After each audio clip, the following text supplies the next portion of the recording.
कुछ कुछ समस्या था इसमें। एक पुनर्वास जो है वो उसका सबसे अहम मुद्दा था। इन लोग का JRDA का साइट बहुत पुराना साइट है। इसका कागज़ हम अभी ऑफिस में भी जाएंगे, पता करवाते हैं।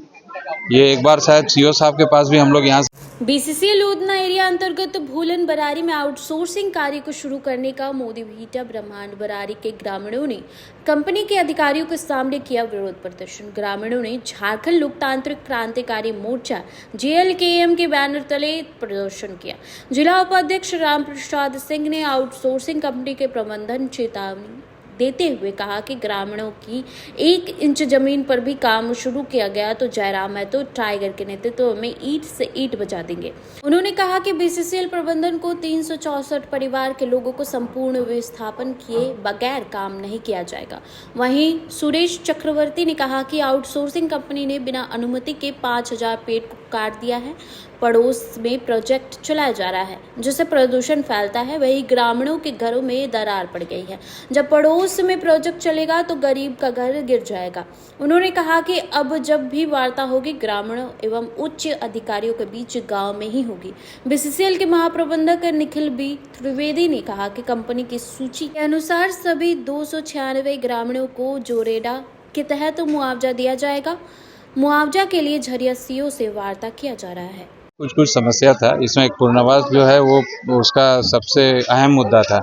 इन लोग का JRDA का साइट बहुत पुराना साइट है। इसका कागज़ हम अभी ऑफिस में भी जाएंगे, पता करवाते हैं। ये एक बार शायद CO साहब के पास भी हम लोग यहाँ से चिट्ठी भेजे हैं LTH, और इसमें ज़्यादातर LTH बता रहा है।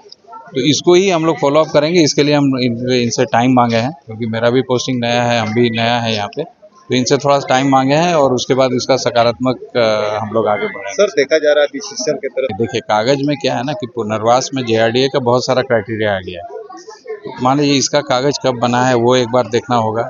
लिस्ट उसके पास चला गया है, सर्वे का पूरा इन लोग का किया हुआ है। इस सर्वे को एक बार क्रॉस वेरिफिकेशन वहाँ कर लेगा और ये प्रक्रिया हम लोग अपना स्तर पे आगे ऊपर से भी आगे बढ़ाएंगे कि क्योंकि माइनिंग विस्तार क्षेत्र में जितना भी आ रहा है बहुत सारा उसमें JRDA का बहुत सारा साइट आ रहा है, तो उसके तहत ये सर्वेड एरिया है। तो हम लोग इसको आगे प्रशासन के पास भी भेजेंगे इस मुद्दे को। ग्रामीण का भी मांग था जब तक हम लोग का पुनर्वास होता तब तक काम बंद किया जाए। तो देखिए माइन बंद करने का सोल्यूशन नहीं, हम लोग ब्लास्टिंग को रिस्ट्रिक्ट कर देंगे। ब्लास्टिंग अभी नहीं होगा, बट माइन ओवरऑल एक्टिविटी जैसे माइन का जो नॉर्मल चलता है वो चलेगा। उस पर एग्री भी किए हैं ये लोग। और दूसरा है जो पुनर्वास, मेन वही मुद्दा है। सर, कल जिस तरीके से ब्लास्टिंग देखिए नहीं ऐसा देखिए यहाँ पे जो भी नॉर्म्स है वो नॉर्म्स को फॉलो करते हुए ही करता है। तो हो सकता है इनको कुछ जो किसी में ये दिक्कत आई होगी, वो हम अपना स्तर पे हम प्रोजेक्ट ऑफिसर इस सब से एक बार बात करके उसको ये करेंगे। एक जेंट्स है जो बुजुर्ग ये क्या है ना, ये देखिए ऐसा है, इसको बोलने के लिए आदमी बोलचाल में बोल दे रहा है कि कुछ भी कोई समस्या हो तो सब इसी से है। ऐसा हम लोग जो माइन चलाते हैं उस ढंग से कभी कोई ऐसा चाहता नहीं है कि वैसा माइन चले। वो DGMS का नॉर्म्स होता है, उसी के हिसाब से वो माइन चलती है। तो कोशिश है मेन पुनर्वास का जो मुद्दा है उसको हम लोग जितना जल्दी सॉल्व कर पाएंगे वो किया जाएगा। मामला है ये झरिया विधानसभा के ग्राम ब्राह्मण मोदी बिठा ग्राम का है। आप देख रहे हैं कि मोदी बिठा को जो है पूरे चारों ओर से BCCL के द्वारा एक टापू बना दिया गया है। इसलिए यहाँ के मुख्य मांग है, जो गांव का मुख्य मांग है कि उचित जो है विस्थापन का एक नीति लाए और यहाँ के गांव के लोगों का विस्थापन किया जाए। अभी यहाँ पर किसी प्रकार का कोई जीवन व्यापन करने का साधन नहीं है। सबसे पहला बात, कल जब ब्लास्टिंग हुआ यहाँ के एक बच्ची और 2 घर एकदम अचानक सा दीवार जो है अलग हो गया। तो बताइए, अब लोग अपना जमीन भी दिए, सब कुछ भी दिए। आप जान देना, कुछ ही दिन पहले आप देखें कि भौरा में भी किसी प्रकार का जो एक घटना घटी थी जिसके वजह से सदमा में लोग मर जा रहे हैं। तो यहाँ के भी क्या मैनेजमेंट क्या चाहते हैं, यहाँ के लोग भी सदमा में मरे या फिर ब्लास्टिंग की वजह से मरे या फिर धूल खा के मरे, किस तरीके से मरे। और सबसे पहला बात कि आपको पता है कि धनबाद कोयलांचल में एक गुंडा, एक माफिया LB सिंह, कुमनाथ सिंह, ये दोनों भाइयों के मिली भगत से BCCL को इस तरीके से ऑपरेट किया जा रहा है कि किसी व्यवस्था को नहीं मान रहा, कानून व्यवस्था को नहीं मान रहा, BCCL का कोई व्यवस्था को नहीं मान रहा है, लॉ एंड ऑर्डर को नहीं मान रहा। ऐसा लग रहा है कि पूरे कानून व्यवस्था, पूरा लॉ एंड ऑर्डर उनके जेब में है। और मैं ये आपके चैनल के माध्यम से कहना चाहता हूँ, चाहे जान चली जाए कोई परवाह नहीं, लेकिन किसी भी हाल में झरिया विधानसभा हो या धनबाद के किसी कोना में किसी भी ग्रामीण का जमीन इस तरीके से नहीं छीनने देंगे। किसी भी तरीके से नहीं छीनने देंगे। अगर आपको जमीन छीनना है तो ग्रामीणों के छाती पे चढ़ के आपको निकलना होगा, या तो फिर कुमनाथ सिंह और एलबी सिंह का छाती में चढ़ के ग्रामीण अपना जमीन और हक अधिकार लेंगे। यहाँ के बच्चों को स्कूल जाने में बहुत असमर्थ होना पड़ रहा है। जिस रोड से जाना पड़ रहा है उस रोड में मात्र एक रोड है जिसमें बड़े बड़े वाहन भी चल रहे हैं। यही बात तो मैं आपको आपके चैनल से पूरा झारखंड के लोगों को जनाना चाहता हूँ। ये विधानसभा में कई विधायकों ने इस मुद्दे को उठाया। आपने देखा होगा कि 5 विधायकों ने, जैसे हमारे सर्वप्रथम हमारे जेएलकेएम के सुप्रीमो टाइगर जयराम महतो ने इस बात को विधानसभा में उठाया कि धनबाद का काम जो है किस तरीके से बीसीसीएल कर रही है।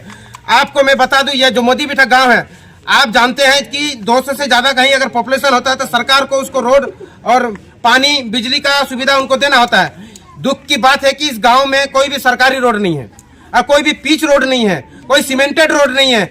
हम लोग जिस तरह से खेती करने जाते हैं किसी आड़ी में, उस तरीके का एक रोड है। तो बताइए, यहाँ से इस गांव में किसी प्रकार का कोई स्कूल नहीं है, मेडिकल फैसिलिटी नहीं है, मार्केट नहीं है। तो यहाँ के बच्चे स्कूल, कॉलेज, यूनिवर्सिटी या कहीं दूसरे जिलों से अगर जुड़ने के लिए जो मेन रोड लिंक है, वहाँ जाने का कोई सिस्टम ही नहीं है, कोई साधन ही नहीं है। तो बताइए, और यहाँ पर एम्बुलेंस के आने का कोई सुविधा नहीं है, जिसके वजह से कोई घटना होती रहती है। और एक बात, यहाँ पर बीसीसीएल एवं कुमनाथ सिंह, एलबी सिंह के द्वारा हजारों लाखों वन विभाग का पेड़ है बिना सूचना, बिना लिखित के काट के गिराया जा रहा है और पेड़ के साथ में घर भी गिराया जा रहा है, लेकिन अभी तक किसी का कान में कोई जू नहीं गया। और सबसे पहला बात, आपको पता होगा कि जमा रेलवे क्रॉसिंग ओवर ब्रिज किस कारण नहीं बन पाया था, क्योंकि इसमें माडा कंपनी का हस्तक्षेप हुआ था, जिसके वजह से नहीं बन पाया था। लेकिन यहाँ पर देखिए, एलबी सिंह ने, कुमनाथ सिंह ने माडा कंपनी का भी यहाँ से कोड़ के निकाल दिया। अभी तक माडा कंपनी का कोई भी अधिकारी आके इसका कोई जायजा नहीं लिया गया है, नहीं जीएम के द्वारा कोई जायजा लिया गया है। तो बताइए, गांव को हर एक तरफ से प्रेशर दिया जा रहा है, इसका जमीन पे नजर रखा गया है। सभी लोग आज इस ग्रामीण वासियों के साथ में हाथ से हाथ मिला के खड़ा है, कंधे से कंधे मिला के खड़ा है। जो भी अंजाम होगा, ये लोग जहां तक साथ देंगे वहां तक हम लोग साथ देंगे। और टाइगर जयराम महतो का निर्देश अनुसार अगर बीसीसीएल का चक्का जाम करेंगे, किसी एक जगह का प्रोटेक्शन नहीं होने देंगे। क्या नाम हुआ आपका? राम प्रसाद सिंह, जेएलकेएम जिला उपाध्यक्ष, धनबाद। भी देख रहा था, यहाँ पर ऐसा ब्लास्टिंग हुआ, मेरा यहाँ पर घर फट गया, गिरने का उम्मीद, हम लोग सोचा गिर जाएगा, उसी हम लोग सब निकल गए दौड़ को, और ऐसा ब्लास्टिंग किया। नया घर है मेरा, लेकिन देखेंगे सब फट गया। बोलते हैं गरीब आदमी हम लोग कहाँ मिलेगा बार घर दुगार करने के लिए।